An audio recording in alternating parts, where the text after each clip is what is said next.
Committee on Parole is reconvening at 1:24 p.m. With offender fees, give your full name and Department of Corrections ID. Carlos Quire, 485503.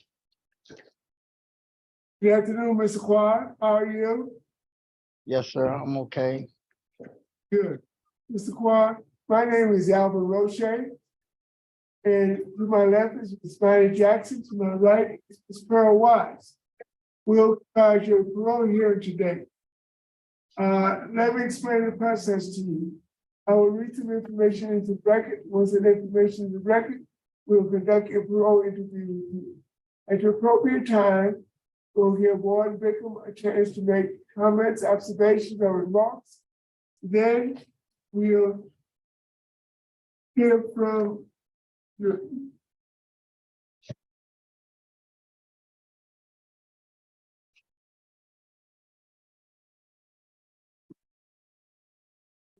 your visitors, Ms. Shanika Shawanda Bell. It's Wanda Bell. Yes, sir. Yes, sir.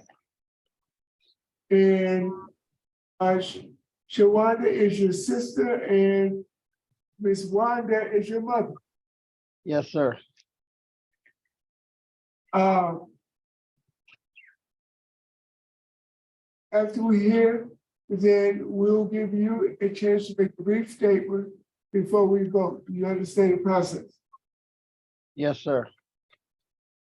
Call us. Your DOC number is 485-503. You're currently 44 years old. Your first felony offender, and your offenses are in East Baton Rouge Parish, attempted second-degree murder. You were sentenced to 4 years. The second offense is in East Baton Rouge Parish, and manslaughter, 4 years. And the third offense is attempted armed robbery in East Baton Rouge Parish. He was sentenced on the second-degree murder on 28/2004. He was sentenced on manslaughter and attempted armed robbery on July 7th, 2005. You received a 40-year sentence for each offense, and those are to run concurrent. So your total sentence is 40 years. Is that correct? Correct. Your parole date is May 15, 2023. You have a good time adjusted date of January 7th, 2036, and your full term date, November 29th, 2042. Is all that information correct? Correct, sir. Your case has been assigned to Mrs. Jackson. Would you please answer Mrs. Jackson's question? Good afternoon, Mr. Quire. How are you doing today? I know you're probably a little bit nervous. Yes, ma'am. I'm okay. And we're good. Well, we'll just ask some easy questions first, okay? Yes, ma'am. How old are you? 44 years of age. And how long have you served on this charge? 20 years and 2 months. So you were 24 when you came to prison, is that correct? Yes, ma'am. Prior to coming to prison, how much education had you had? I received a GED in Sacramento before coming to prison. And I also received. Go ahead. Go And ahead. I also received one since I've been here incarcerated. You got 2 GEDs? Yes, ma'am. And were you employed back then? Well, I was in school in Sacramento, California back then. And I'm talking about in here in Baton Rouge when you committed these crimes. Were you employed? Yes, ma'am. What kind of work were you doing? I was doing landscaping at LSU, the horticulture department. Okay. Now, you have two separate sets of charges. The manslaughter and the attempted armed robbery is one, and then the attempted second-degree murder is a separate incident. Is that correct? Correct? Yes, Because the attempted second-degree murder was in October of 2000, and the manslaughter and attempted armed robbery was in November of 2001. Is that correct? Yes, ma'am. So undoubtedly, you were out on bond from the incident that happened in 2000 when you committed the crime in 2001. Is that correct? Correct. Can you help us understand, Mr. Quire, what was going on with you and why were you committing these crimes of violence? It's pretty, serious offense. So please explain to us what was going on with you that caused you to be involved in activities. It was mostly the youthness, the immaturity, just being stupid and careless with every decision that I made. That's not it. I mean, we're all youthful at some point. We all are careless and we all make some bad decisions, but most of us don't shoot people or attempt to rob people. So my question is, what specifically was going on with you that led you to commit these crimes? I know they were stupid and irresponsible, but I need to know what led you to commit these crimes. I was involved in street activities, drugs, just whatever it was, I was into it, Ms. Jackson. And I got in an argument with this guy behind this car. And that led You're supposed to be fixing your car, and he's, according to his statement, whenever you all went to the location or you bought the car or he went to where the car was, it was late in the day. He said he didn't feel like working on it that late.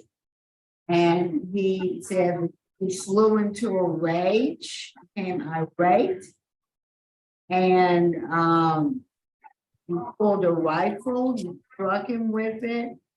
The victim got into his car and was driving away, and you fired shots at him. correct. Yes, ma'am. Why would somebody telling you, look, I can't get to it right now, I'm tired? Why would that send you into a rage? Well, it had been times before that he was supposed to have been did this like a month prior. So it had been going on and on. I couldn't catch up with him. And when we did, we just had an all-out argument right there. And one thing led to another, and I acted out, and he went to the police. Yes, ma'am. Well, as well he should have, right? Yes, ma'am. Now, let's talk about the incident that happened the following year. That was November 13 of 2000, where Ms. Boney was shot and killed.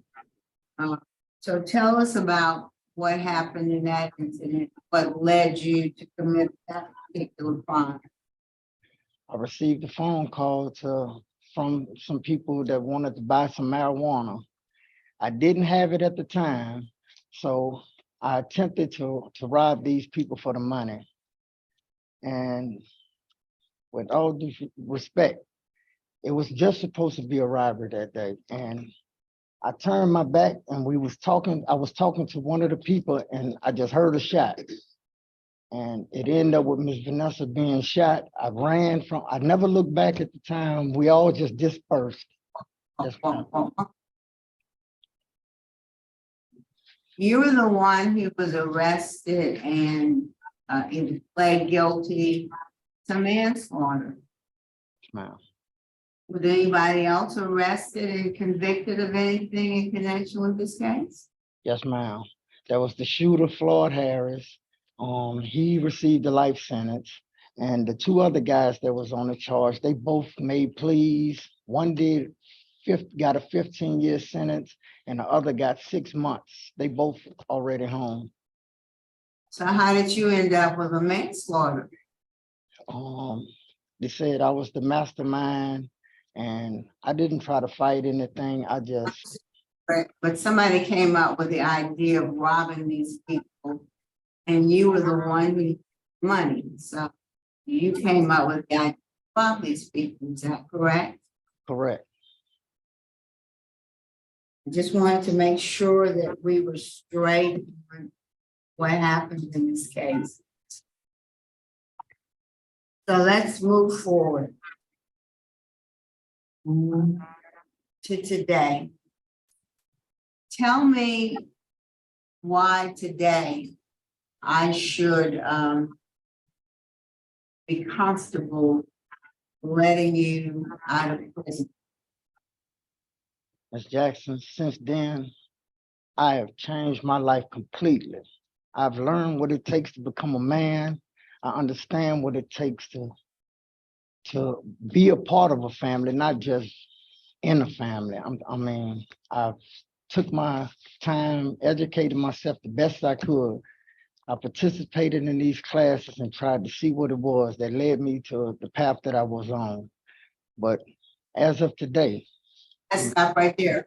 So what did you learn about what led you to the path that you're on? it was just the negativity in my life, the people I surrounded myself with. Now it's nothing but positive, and that's the path that I would take till I'm no longer on this earth. I understand now. Well, I'm looking at your programs on your master prison record. What program have you taken that you think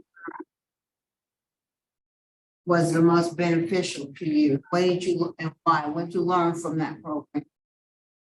That would be going home, staying home with facilitator, Mr. Delbert Boone. And why was that so important for you?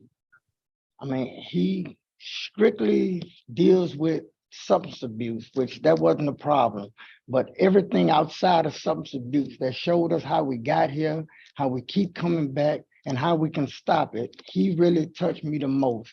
And that was one of the classes that I took to the heart, and I love Mr. Boone for giving me that insight. Okay. And so how would you apply what you learned if you were released? First of all, I'm going to stop somebody else's child from making the same mistake that I have using his technique, which is. Okay, but let's not worry about somebody else's child. Let's talk about you. What's going to keep you on track? Positive support system has been my grounding, but as far as me, I'm going to stay positive, surround myself with positive people. And I know what it means to get up daily and work on someone's job and supply my family. And my family has been my focus since I disgraced. What's your job at the prison? At the present time, I work for Warden Bickham here. Okay. And what do you do for Warden Bickham there? I'm his orderly in the administration building, but whatever he asks. And how long have you done that? For the last 2 years, I've been his orderly. Have you taken any kind of vocational education programs? Have you learned skill since you've been incarcerated? I have a partial credit in carpentry that I finally had got into a vocational, and they not put me out, but I had to get out of it due to having too much time. I see. I see. And how long were you in that program? I think 2.5 months, maybe. Then they said that participate because of the length of your sentence. Is that correct? Yes, ma'am. Living in Balance 1 and 2. So why did you take that and what did you get out of it? Well, I took it dealing with, it was living in balance. It was a positive class, and I worked in the mental health department. So I kind of was doing the research and reading up on it before I was able to enter into it. So I see there was something else that I needed on my path. What you learn? I mean, why, how did it help you? Well, there was a part in there where we talked about what creates anger and disruption in our life based from our childhood on to now. And it was points in there that we discussed that let us see what path that we took that got us here. And we went in depth in it. And this started way back from when I was young, Ms. Jackson. I was having problems early on. And Okay. I see anger management, but it doesn't tell me which anger management. So did you take anger management? yes, ma'am, I did. One. I took I took cage of rage, anger management. I took both of them. Okay. And what did you learn about yourself? What did you learn about how to handle anger? Because it seems like when you shot that man about that car, that was strictly anger. Yes, ma'am. Well, controlling, we have to suppress anger and let it out in a different way. And it's not the, if you get into it or something with someone, you don't just do it then. You think it out. You have to think before you act. You just don't let it out as you used to. You try to control it. And that was one of the things I learned in anger management. Keep your stem long, your fuse, keep it long as possible. Well, let me ask you this. Can you tell us about when you, or what year, or when you took the anger management? We're not. Okay. Okay, we see it 2017. Okay. And 2010 and 2017. yes, ma'am. So tell us about your disciplinary record. How many write-ups have you had? I've had 21 write-ups. And you had the last 2012, you had 2. Tell us about those 2 write-ups in 2012. I had it was a 30D, unprofessional relationship. I was incarcerated at Hunt. They got me for involvement with a lady at Hunt. She refused to talk to him, took off her name tag, they locked me up. That was the last write-up I had right there. Okay, so you had one, okay, what about the one in March of that year? You have March 5th and April 16th of 2012. Remember the one in March? Fight. I had a fight. And tell us about, before or after anger management? I'm not sure what you say. It was March of 2010. 2012. Kicking around in the college choir, fist fighting with Byron Henderson. Stop pressing people. Yeah, it was on Fox 5 B-Tier. Okay, I can't recall exactly what the fight was, but I do remember having that fight. And I'm not sure if it was after or before the first time I took anger management. Okay, but I do see a refresher course, so that's helpful. So you're a Pride member. How long have you been a Pride member? Since 2012, I've been a Pride member. And what's your trustee? What is your trustee status? I've been a trustee for maybe 6 or 7 years. I'm a level 3. Okay. All right. Warren Beckham, I'm going to assume that you have positive thoughts to make about Mr. Quire, but I like to hear him anyway. Yes, ma'am, I do, because he sure wouldn't be working for me if I had anything negative to say. I can tell you that. Carlos, I tell you, the person I know now is not the person y'all were talking about from 2000 and 2001, for sure. I don't know that person as far as he's very humble, very willing to do whatever you need. And like, he was an orderly down there when I brought him up for the ADON, assistant director of nursing we had here, and he worked for him for years. And we didn't mess with him, but as soon as he left and that man went to LSP as a DON, I snatched up Carlos from him. I was all right, now you're gone, I'm taking him. And I brought him up there, and I'm gonna tell you, he's got the family support, as you see, and not just from back here, but even in the office. We have arts and crafts shows. They show up. They're there. He has family support. There's no doubt that. He is a level 3 trustee, which that's the ones who, level 1 and level 2 fall within the guidelines. Level 3 is the one we kind of make, look at hard, and so that's a special thing. He's in honor housing. He is in honor housing we have here. He hadn't had a write-up since he's been at DCI. He came to DCI in 2013, I believe, and he hadn't had a write-up here at all. Kind of like we talked about one earlier, I'm a little frustrated that he said he worked at LSU in the horticulture department. My plants don't look all that great, so I don't really know what's going on with that, but we're gonna have some discussions about that later. But besides that, I can't, his respect is, and I think he's nervous today, but Carlos he's a good one. He's done well since he's been here. I can't speak for what happened on the street, but inside of here, he's done a good job. So. Well, Ms. Quire, if you're successful, tell us what your plans are going forward. My long-term goals are to enter into getting my CDL license and drive.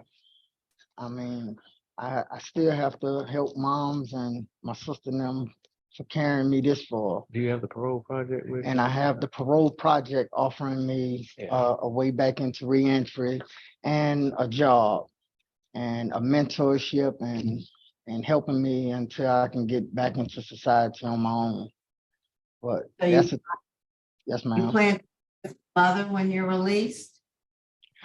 Could you please repeat that? Live at your mom's house? At my sister's. Sister's house, okay. All right. Ms. Roche, I think that's all I have. Good. That's what? Good. And I failed to recognize Mr. Andrew Huntley from the Louisiana Parole Project, and he will make a statement a little bit later in the hearing.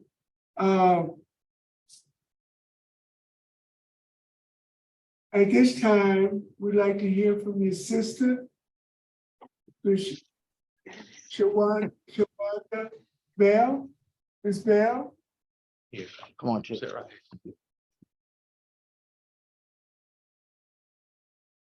Yes, ma'am. Give us your name and your relationship to the offender.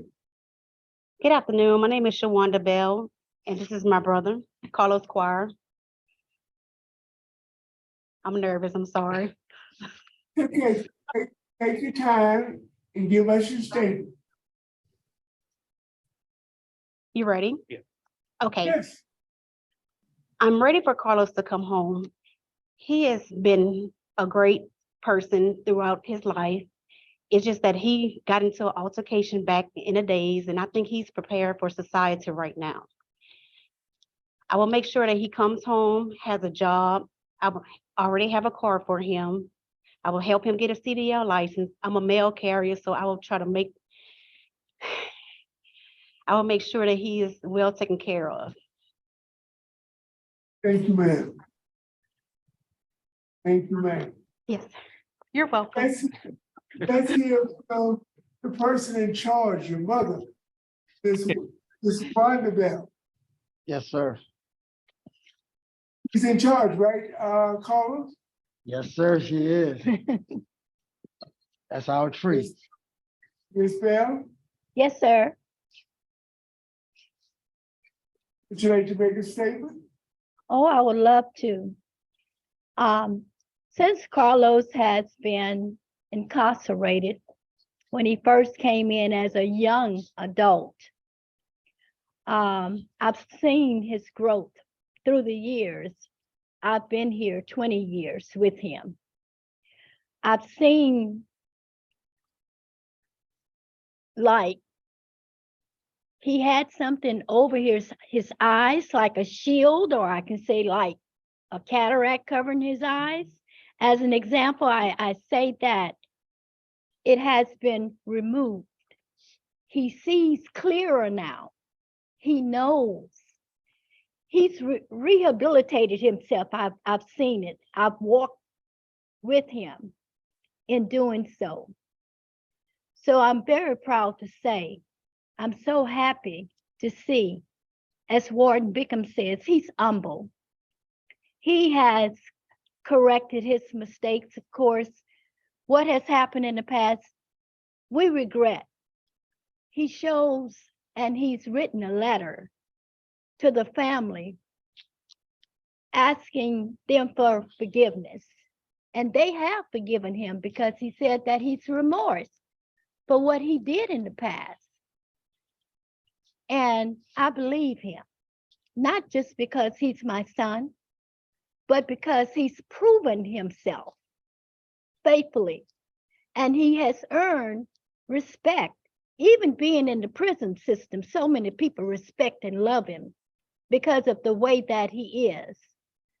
So I love him. And of course, you know, I want to see him home, but I'm just speaking what I've seen unveiled from over his eyes. Thank you, ma'am. Thank you, You're ma'am. welcome. You're welcome, sir. Mr. Andrew Huntley of the Louisiana Parole Project. Yeah, Andrew Huntley, here to let the board know that we've accepted Carlos as a client for our program. I think there are a lot of impressive things about Carlos that have been mentioned, but I want to point out that he obviously has completed an above average number of CTRP classes, and he did all of those before Act 122 became law.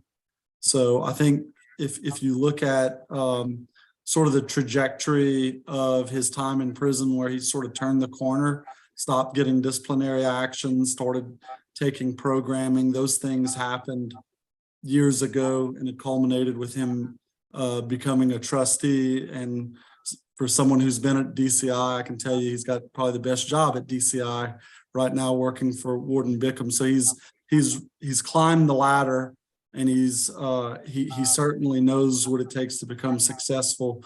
But he's done it all when no one was looking, and before the idea of parole eligibility really became something that was attainable for him. We're here today to support him, to say that once he's released, he'll go into our residential reentry program. He will complete phase 1 in residence with us, and then he'll do the other 4 phases living with his family, but for a minimum of 1 year. We will provide him case management. He will have a peer mentor assigned to him, and based on his record, we have a high level of confidence in his success. Thank you. Thank you, Mr. Huntley.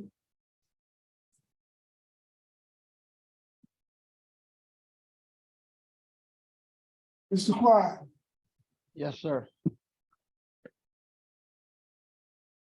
I'm gonna take a few minutes. You're a young man, you're 44 years old. You're first known their friend. Even though you have some violence in your history, please, if you gain your freedom through the parole process, please sit down and think about the time that you've been incarcerated and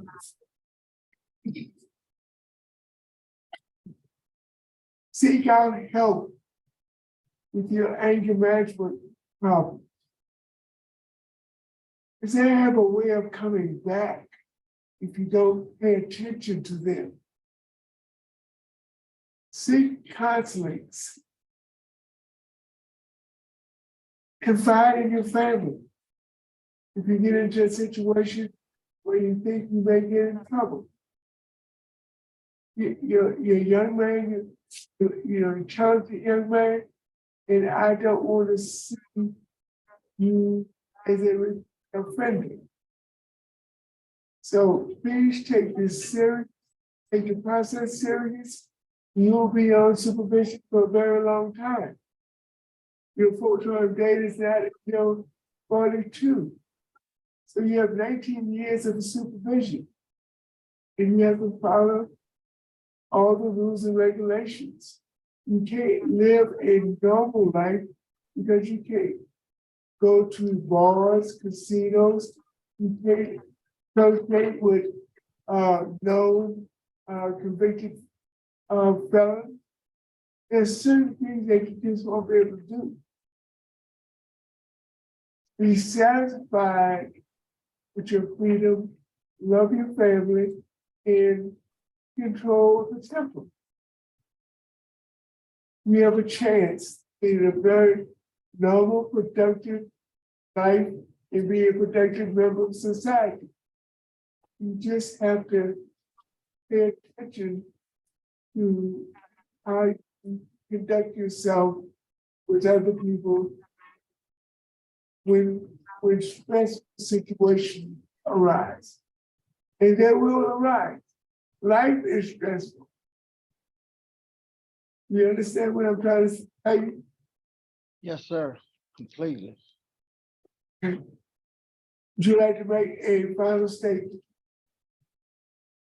I'd just like to thank everybody. I'd like to thank you for this opportunity to hear today, and for all the people who gave me a chance and didn't see me for the person that I came to prison as, and seen me for a human, and gave me the opportunity to show that I can do and help others and be an active citizen of society.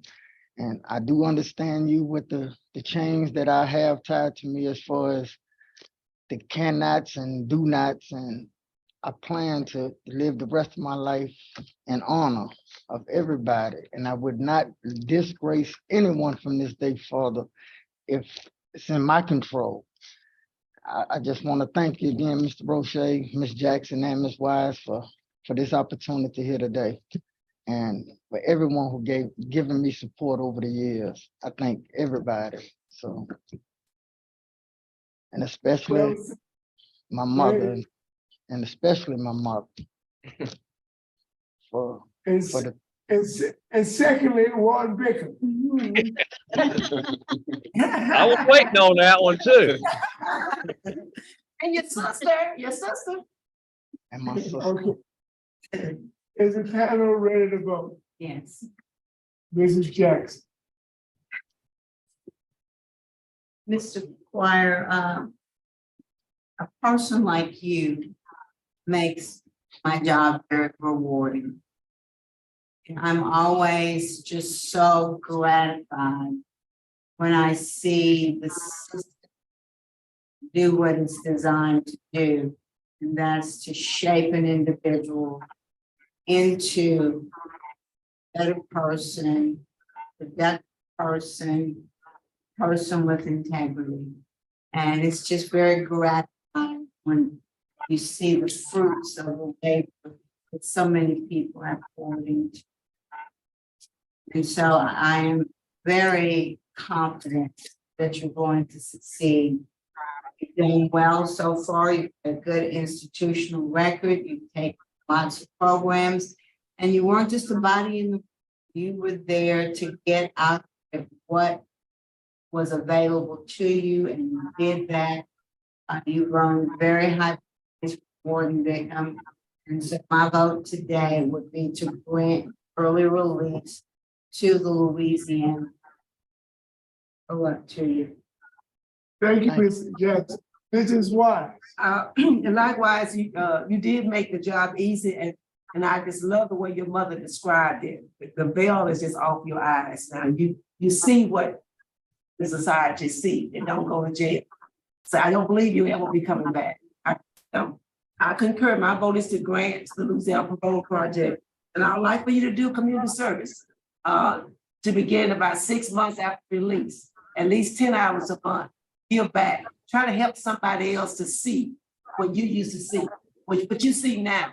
Best wishes to you. Thank you. Call us. Yes, sir. You have received 2 votes to grant your request. I too going to grant your request for early release under the following conditions. You have a curfew from 9 p.m. to 6 a.m. If you have to be out after 9 o'clock, you must get prior approval from your parole officer for legitimate reasons, church, work, or some family activity. But you must get prior approval from your parole officer before you do that, okay? Yes, sir. To do 10 hours of community service, get with your parole officer, get with your pastor. I know you go to church with your mother on Sunday. And they can arrange that you speak to individuals or any other type of community service 6 months after release. Yes, sir. Okay. Good luck. Your early release has been granted. And make sure you abide by the rule and regulation, not only of your parole officer, but you will be living in your sister's house, and she probably has rules and regulations. Yes, sir. Okay? Okay, Well, thank you. Yes, sir. Our business at Dixon Correctional Institute. And it's always a pleasure to dial in. That know I'm going to see the smiling face of Esther Bickham. I'm so Well, I sorry. appreciate- I'm so sorry we took your orderly. That's like, look, I tell you what, I'll find another one. Well deserved. I'll find another one.